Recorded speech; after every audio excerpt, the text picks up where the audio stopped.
ನಮಸ್ಕಾರ, ವಾರ್ತಾ ಭಾರತಿ ಟಾಪ್ 20 ನ್ಯೂಸ್ಗೆ ಸ್ವಾಗತ. ಇವತ್ತಿನ ಪ್ರಮುಖ ಸುದ್ದಿಗಳ ಹೈಲೈಟ್ಸ್ ನಿಮಗಾಗಿ ಇಲ್ಲಿವೆ. ಶೀಘ್ರವೇ ಜನಗಣತಿ ನಡೆಸಬೇಕು ಅಂತ ಕೇಂದ್ರ ಸರ್ಕಾರಕ್ಕೆ ಆಗ್ರಹಿಸಿದ ಕಾಂಗ್ರೆಸ್ ನಾಯಕಿ ಸೋನಿಯಾ ಗಾಂಧಿ. ಜನಗಣತಿ ಮಾಡದೇ ಇರೋದ್ರಿಂದ ಸುಮಾರು 14 ಕೋಟಿ ಮಂದಿ ಆಹಾರ ಭದ್ರತಾ ಕಾನೂನಿನ ಅಡಿಯಲ್ಲಿ ಉಚಿತ ಮತ್ತು ಸಬ್ಸಿಡಿ ಆಹಾರ ಧಾನ್ಯಗಳ ಪ್ರಯೋಜನಗಳಿಂದ ವಂಚಿತರಾಗ್ತಿದ್ದಾರೆ ಅಂತ ರಾಜ್ಯಸಭೆಯ ಶೂನ್ಯ ವೇಳೆಯಲ್ಲಿ ಪ್ರಸ್ತಾಪ. ಶಾಸಕ ಬಸನಗೌಡ ಪಾಟೀಲ್ ಯತ್ನಾಳ್ಗೆ ಶೋಕಾಸ್ ನೋಟಿಸ್ ಜಾರಿ ಮಾಡಿದ ಬಿಜೆಪಿ ಹೈಕಮಾಂಡ್. ಬಿಜೆಪಿ ರಾಜ್ಯಾಧ್ಯಕ್ಷ ಬಿವೈ ವಿಜೇಂದ್ರ ಮತ್ತು ಮಾಜಿ ಮುಖ್ಯಮಂತ್ರಿ ಯಡಿಯೂರಪ್ಪ ವಿರುದ್ಧ ಬಹಿರಂಗ ವಾಗ್ದಾಳಿ ನಡೆಸುತ್ತಿರುವ ಯತ್ನಾಳ್ರಿಗೆ ಬಿಜೆಪಿ ಹೈಕಮಾಂಡ್ ಶಿಸ್ತು ಪಾಲನಾ ಸಮಿತಿಯಿಂದ ನೋಟಿಸ್. 72 ಗಂಟೆ ಒಳಗೆ ಉತ್ತರಿಸುವಂತೆ ಸೂಚನೆ. ನಿಗದಿತ ಕಾಲಮಿತಿ ಒಳಗೆ ಉತ್ತರ ನೀಡದೇ ಇದ್ದಲ್ಲಿ ಮುಂದಿನ ಕ್ರಮ ಕೈಗೊಳ್ಳಲಾಗುತ್ತೆ ಅಂತ ಎಚ್ಚರಿಕೆ. ರಾಜ್ಯದ ಬಿಜೆಪಿ ಸಂಸದರಿಗೆ ಧಮ್ ಇದ್ರೆ ನಮ್ಮ ಮೆಟ್ರೋ ಪ್ರಯಾಣ ದರ ಕಡಿಮೆ ಮಾಡಲಿ, ಅದನ್ ಬಿಟ್ಟು ಪ್ರಯಾಣ ದರ ಹೆಚ್ಚು ಮಾಡಿದಾಗ ರಾಜ್ಯ ಸರ್ಕಾರದ ವಿರುದ್ಧ ಗೂಬೆ ಕೂರಿಸೋದು, ಕಡಿಮೆ ಮಾಡಿದಾಗ ಕೇಂದ್ರ ಸರ್ಕಾರಕ್ಕೆ ಧನ್ಯವಾದ ಸಲ್ಲಿಸೋದಲ್ಲ ಎಂದ ಗ್ರಾಮೀಣಾಭಿವೃದ್ಧಿ ಮತ್ತು ಪಂಚಾಯತ್ ರಾಜ್ ಸಚಿವ ಪ್ರಿಯಾಂಕ್ ಖರ್ಗೆ. ನಮ್ಮ ಮೆಟ್ರೋ ಪ್ರಯಾಣ ದರ 47% ಏರಿಕೆ ಕಂಡಿದೆ.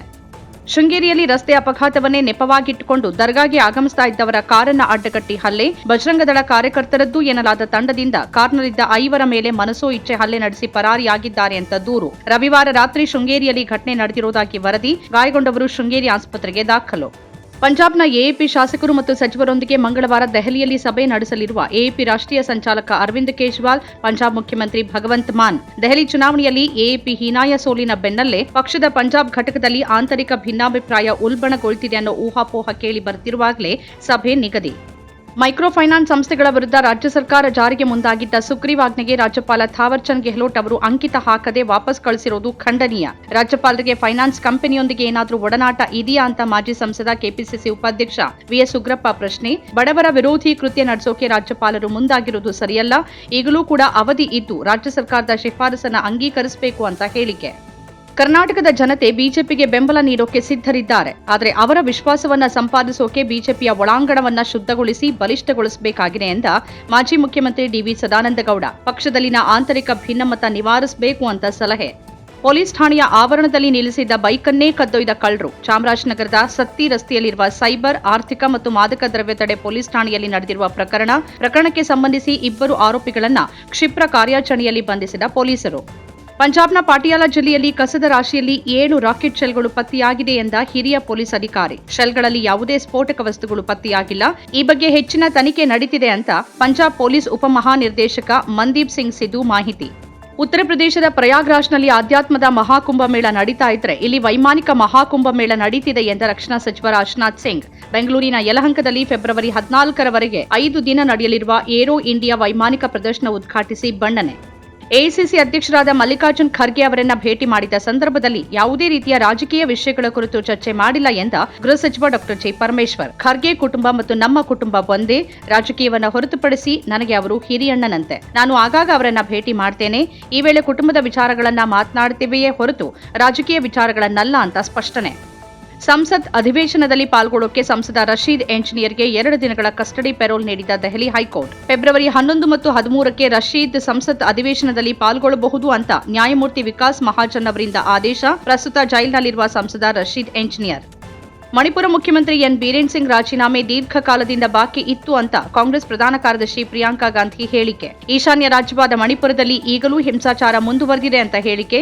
ಮೇ 2023ರಲ್ಲಿ ಮಣಿಪುರದಲ್ಲಿ ಸ್ಫೋಟಗೊಂಡಿದ್ದ ಹಿಂಸಾಚಾರದಿಂದ ಇಲ್ಲಿಯವರೆಗೆ 250ಕ್ಕೂ ಹೆಚ್ಚು ಮಂದಿ ಮೃತಪಟ್ಟಿದ್ದು, ಸಾವಿರಾರು ಮಂದಿ ನಿರಾಶ್ರಿತರಾಗಿದ್ದಾರೆ.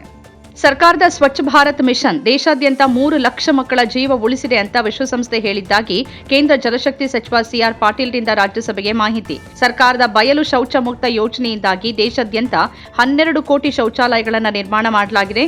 ಇದರಿಂದ 60 ಕೋಟಿ ಮಂದಿ ಪ್ರಯೋಜನ ಪಡೆದಿದ್ದಾರೆ ಅಂತ ಹೇಳಿಕೆ. ದಿಲ್ಲಿ ವಿಧಾನಸಭೆ ಚುನಾವಣೆಯಲ್ಲಿ ಆಪ್ನೊಂದಿಗೆ ಚುನಾವಣಾ ಪೂರ್ವ ಮೈತ್ರಿ ಮಾಡಿಕೊಳ್ಳೋಕೆ ಕಾಂಗ್ರೆಸ್ ಸಿದ್ಧವಿತ್ತು.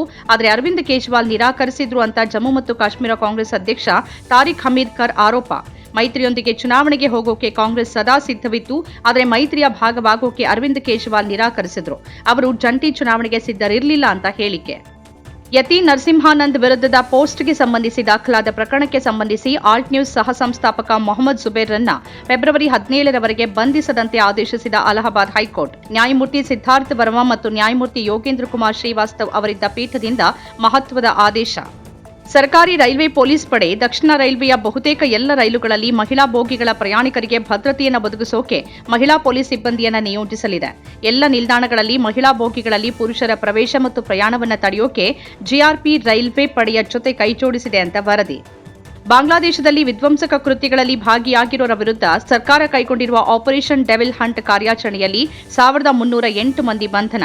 ಕಳೆದ 4 ದಿನಗಳಿಂದ ವಿಧ್ವಂಸಕ ಕೃತ್ಯಗಳು ನಡೆಯುತ್ತಿರುವ ಸಂದರ್ಭದಲ್ಲಿ ಈ ಕಾರ್ಯಾಚರಣೆಯನ್ನು ಕೈಗೊಳ್ಳಲಾಗಿದ್ದು, ಈ ಮೂಲಕ ವಿಧ್ವಂಸಕ ಕೃತ್ಯದಲ್ಲಿ ಭಾಗಿಯಾಗಿರುವ ಎಲ್ಲರನ್ನೂ ವಶಕ್ಕೆ ಪಡೆಯೋಕೆ ಮಧ್ಯಂತರ ಸರ್ಕಾರ ಮುಂದು.